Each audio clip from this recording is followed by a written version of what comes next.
Hi gamers! It's always a special day when the things you've kickstarted arrive at your home.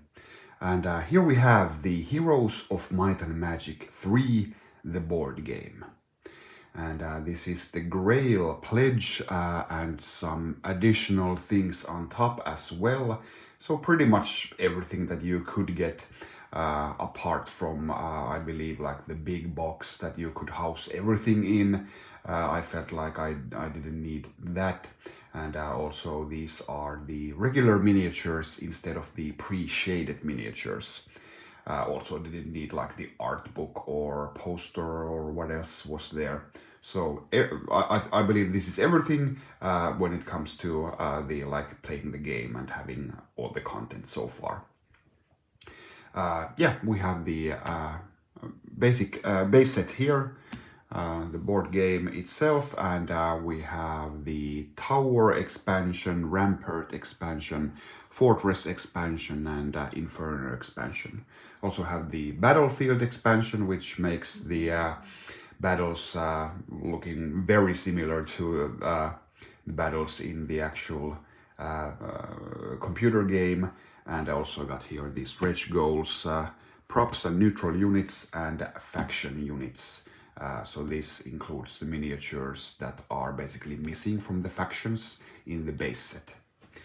How much did this cost?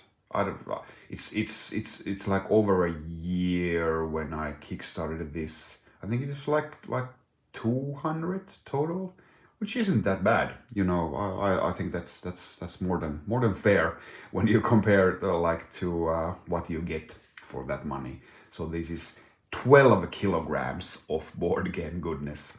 Hopefully the game is good. It's always always a crapshoot when you're kickstarting things, but I believe that this has been getting some favorable reviews, and yeah, of course, like the visuals are very faithful to the game, and Heroes of Might and Magic 3 is one of my all-time favorite computer games.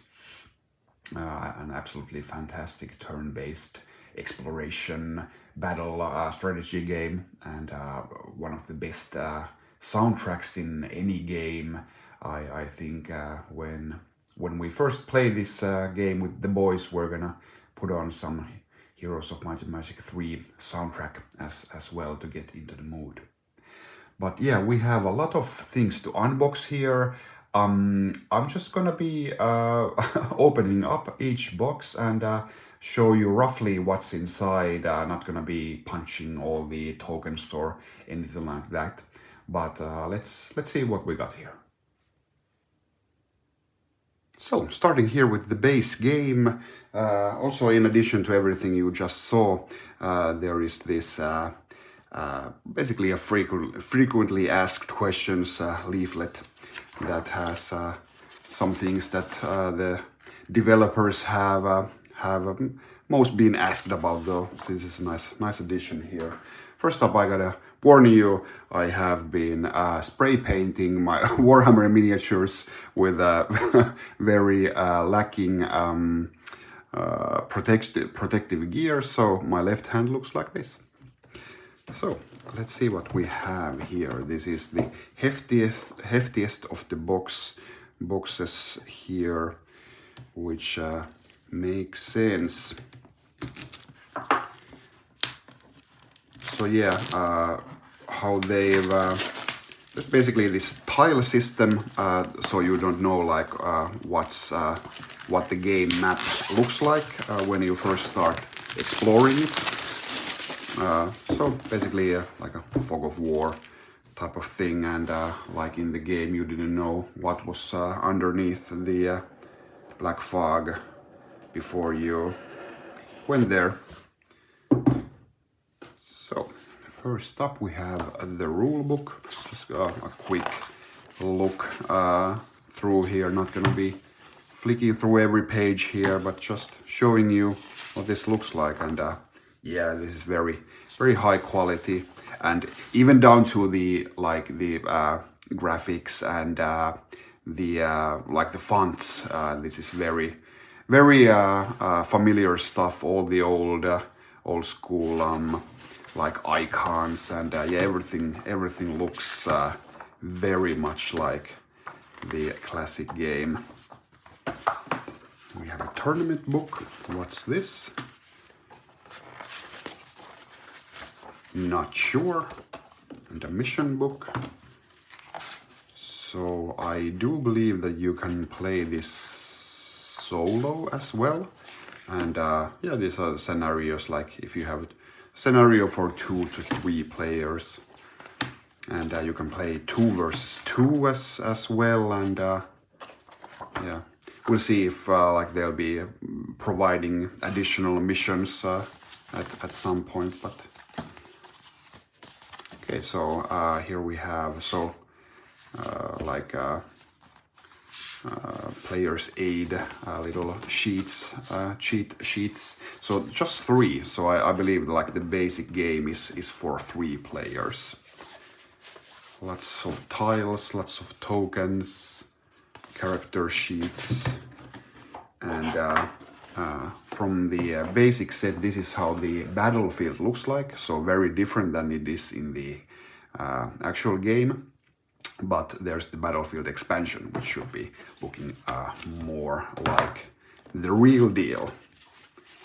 I really like these little like indentations, like you can keep track of all your resources, and yeah, looks really nice. I believe these come off, so when you build your city you can slot them in, but I will keep them as is, just so I don't do anything rash. Yeah, really nice, like double tiered tokens here, or trackers. Here are the first of our miniatures. So yeah, 3 factions are in this box, and these are the heroes. So no miniatures for the like the monsters and soldiers and stuff like that. They come in other places. Yeah, pretty standard, like board game fare here when it comes to the miniatures, but all in all there's quite a bit of these when you look at all the boxes. Yeah, tons of cards. Oh, sorry, gotta zoom out. Pretty fat stacks of cards, some dice, tokens. Yeah. Liking the presentation, liking how everything is made. Does give out a nice vibe. But yeah, that was the base game. Maybe next week could take a look at the battlefield expansion. So you can play the base game just like this.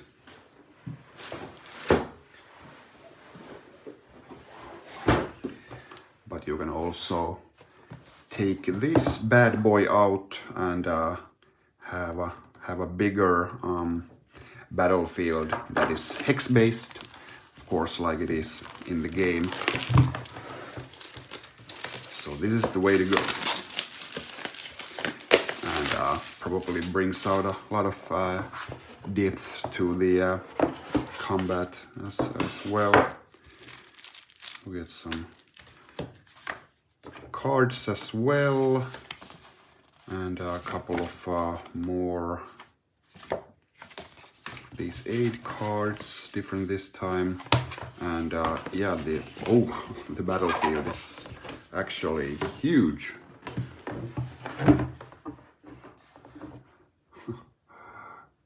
Yeah, but yeah, classic graphics here. Looks familiar, you know what I'm saying? And all kinds of little like battlefield obstacles and stuff like that.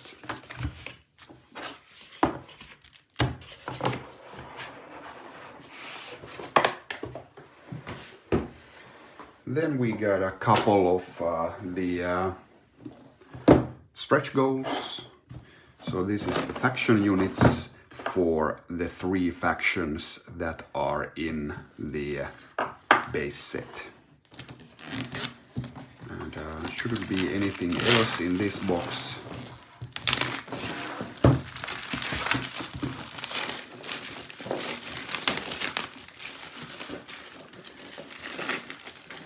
Which of course, like, it's par for the course of Kickstarters that they make everything like stretch goals, and then you have to decide if you're gonna buy them and stuff like that. But these are definitely not needed. Oh, these are big ones. So some dragons.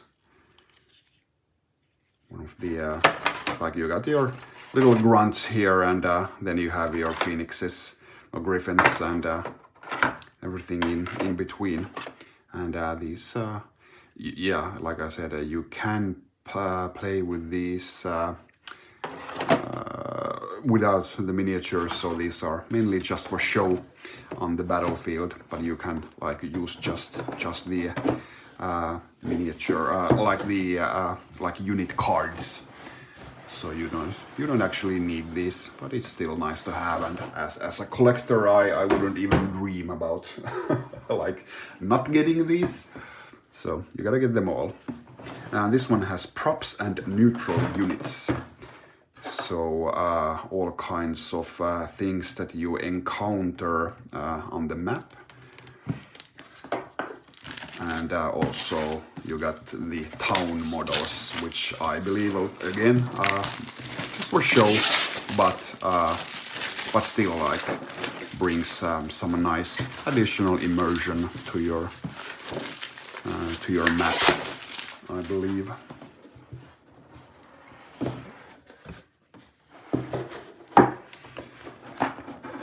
Anything underneath here? Oh, nice plastic tokens.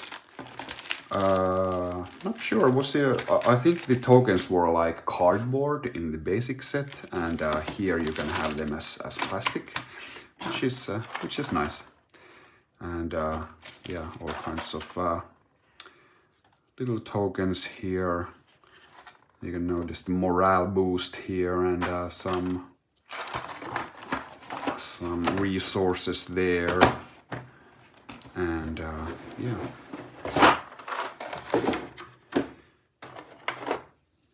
Then the different faction, like the town models here. We got 1, 2, 3, 4, 5, 6, 7 there. Yeah, all of these, so 3 in the basic set, and 4 factions were part of like expansions. So a total of 7. Not sure, was there 9 or 10 factions in Heroes of Might and Magic 3 total, something like that. So it's more than 7 for sure. So they most likely will be selling those just in stores. So next up we have the 4 expansions of the different factions. Here's the Tower expansion.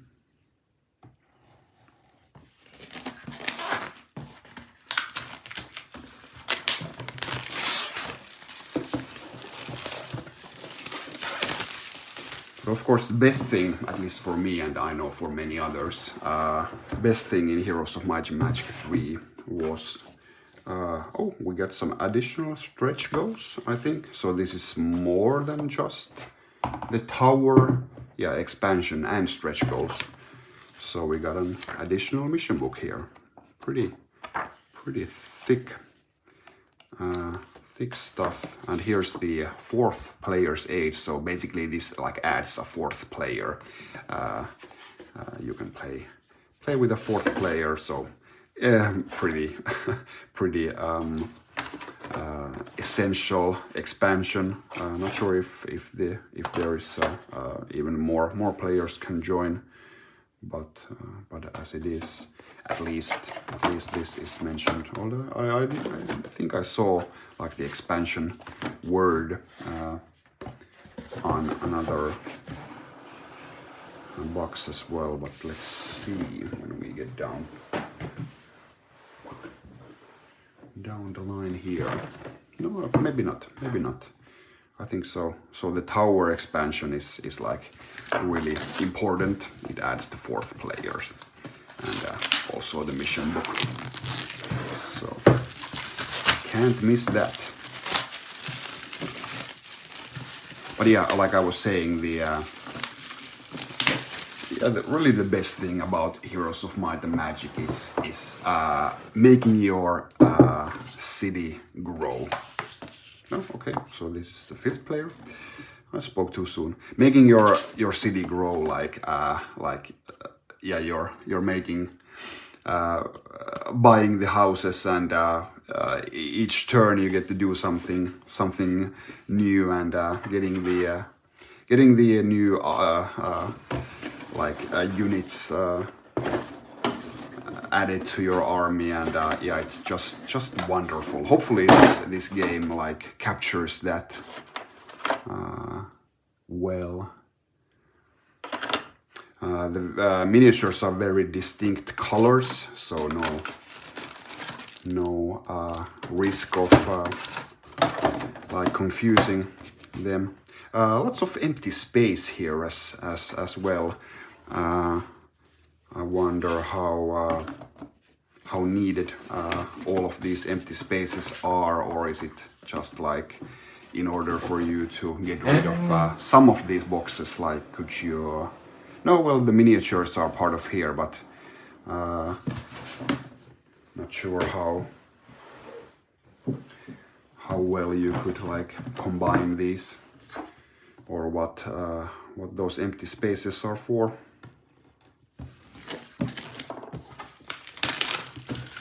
Yeah, I think I would have gotten the big box that would have housed everything, but that I think was only available for a version of the game that had the pre-shaded miniatures. Yeah, those probably would have been nice, but they were pretty expensive, and I thought I'm not gonna need those. Maybe was there something like, actually can't remember here. Maybe there was something like that you couldn't get all of the miniatures as pre-shaded. Oh, sorry. So not pre-painted, but pre-shaded. So basically these same miniatures, maybe there's like an undercoat and then a wash of color on top of it. So just to give it some little more definition. I guess they look nice, but they were kind of expensive. And if I remember correctly, you couldn't get like everything as pre-shaded though. That was a like a deal breaker for me. So I didn't want to do it like that. Or I could remember differently.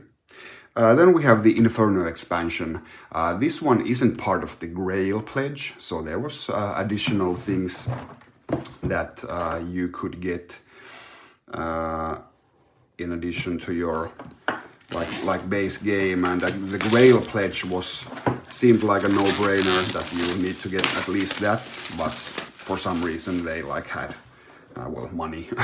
That's the reason they had this Inferno expansion as a separate thing. So yeah, we do get this players 8. I wonder if like you play this with like 8 players or something, like the 7 players. Maybe that would be really cool. Yeah, this one has actual like map tiles as well. Did the previous ones have as well? So yeah, it's nice that you get more map tiles as well. So that's pretty much needed for some, yeah, like some variety in your maps. I would say that the games are better the more different map tiles you have. So